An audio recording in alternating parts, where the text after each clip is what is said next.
I want to tell you a story. Do you like stories? Okay. It just occurred to me, this one, that in a certain park, a group of squirrels, I've shared this before, a group of squirrels are living there. And they live obviously in the canopy of the trees. They fly about, they move about. But one squirrel used to come down to where the people are, and somehow people got used to this squirrel that comes, and they start to throw nuts and stuff to it. And it would pick up these nuts and, move off, and then come back again. And it became a kind of thing that happened, and people knew about it. So many people would go and watch this squirrel that comes right up, and sometimes even from the hand it takes from the hand, because normally they're very shy and they won't come so close to people or other species, But this one is coming more and more close and taking and going off, and the people like it, enjoy so much. Even when some come and take in, they're stroking the back of the head. It doesn't mind. They keep going like that. So one day, one man comes early into the park, and he has a bag with him, and he came with some nuts, and he starts by throwing the nuts there. And surely the squirrel comes, and he takes, and he goes. And this man keeps putting more near, and the squirrel is coming near. Put it like this, then put it in the hand, he puts like that. The squirrel comes, and he grabs him. He grabs the squirrel back of the neck, And of course, the squirrel is fighting furiously. It's fighting to get away. Then the man put him in this little bag, tied bag, put him, and makes his way out of this park. Nobody sees him. And he takes the squirrel home. He has a small garden. And he ties a string around the neck of the squirrel. And after about maybe 4 meters or so, he ties the other end onto a brick. And he leaves the squirrel there. Just leaves him there. And the squirrel is deeply, he's fighting to try and get away, but he cannot get away. So time passes and seasons change and everything. The squirrel is still there. Each day, the man comes home, he opens the door, you can hear, the squirrel gets to know this sign that the man who captured him is home, and the man comes and gives nuts to the squirrel still, which he takes by nature. He takes the nuts, eats, and puts things away somehow. And he brings him water, so somehow he gets used to this life, and even stroking the squirrel and like this. So the squirrel gets used to this life.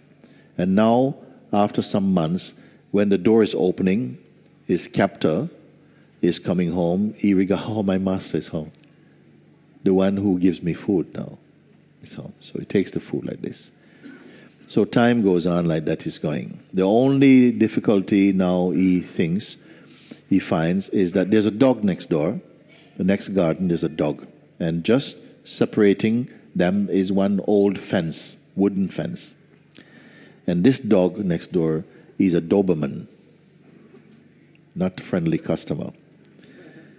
And every time the Doberman sees this squirrel, he goes completely insane. He just wants to eat him. And he starts, and the squirrel becomes very afraid because the Doberman begins to charge against the fence, and it's already breaking now.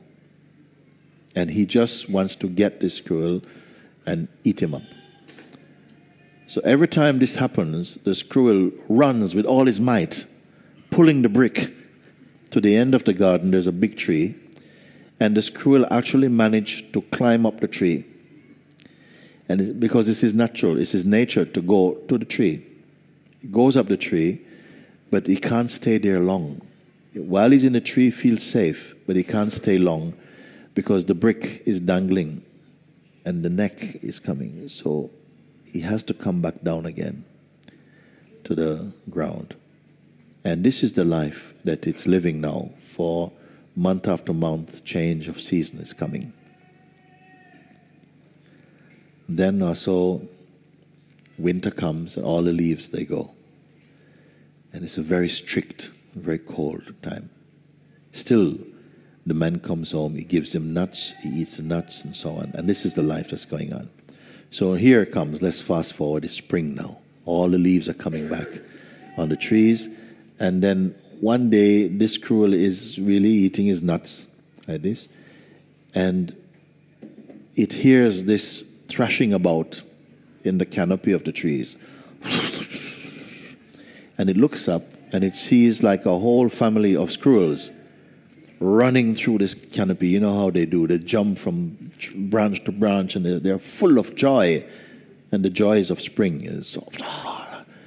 And it looks up and it sees these free squirrels dancing about in the full sunlight. And immediately after seeing them pass, a deep sadness comes in the heart of the squirrel.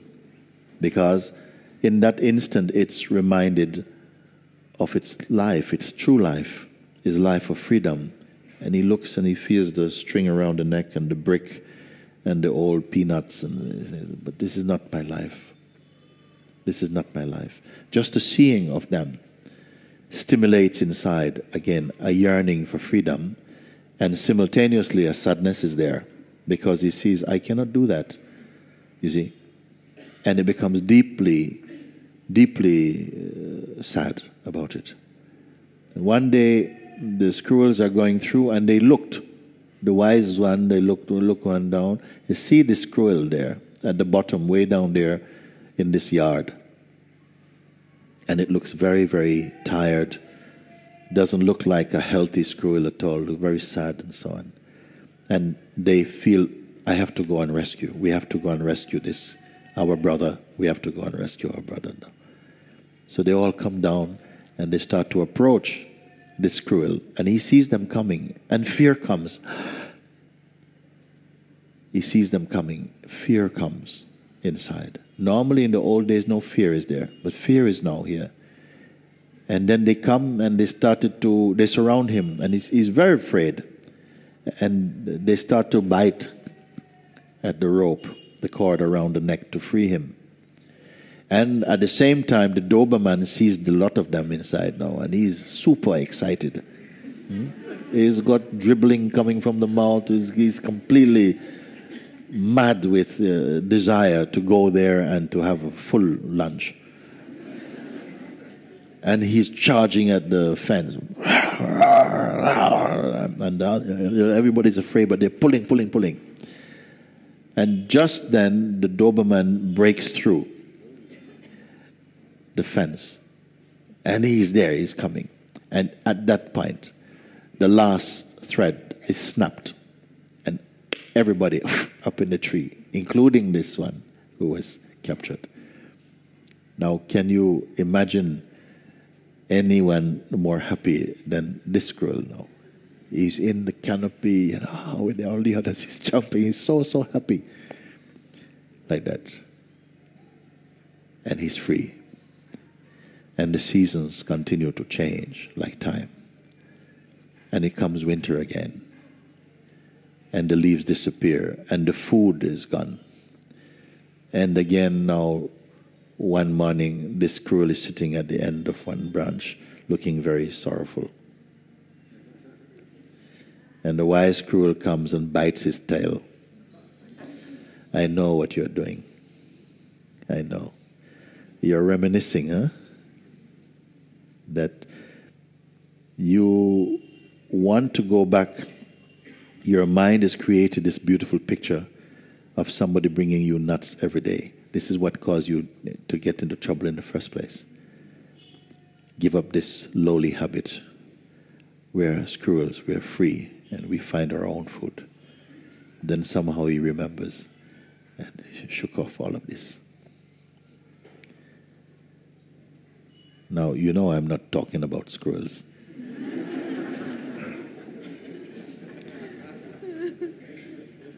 Something in our life is a little bit like that. We are free, but something enticed us into a state of kind of captivity, And then we even begin to fantasize that this captivity is a kind of freedom. And then one day you happen to see an immortal being,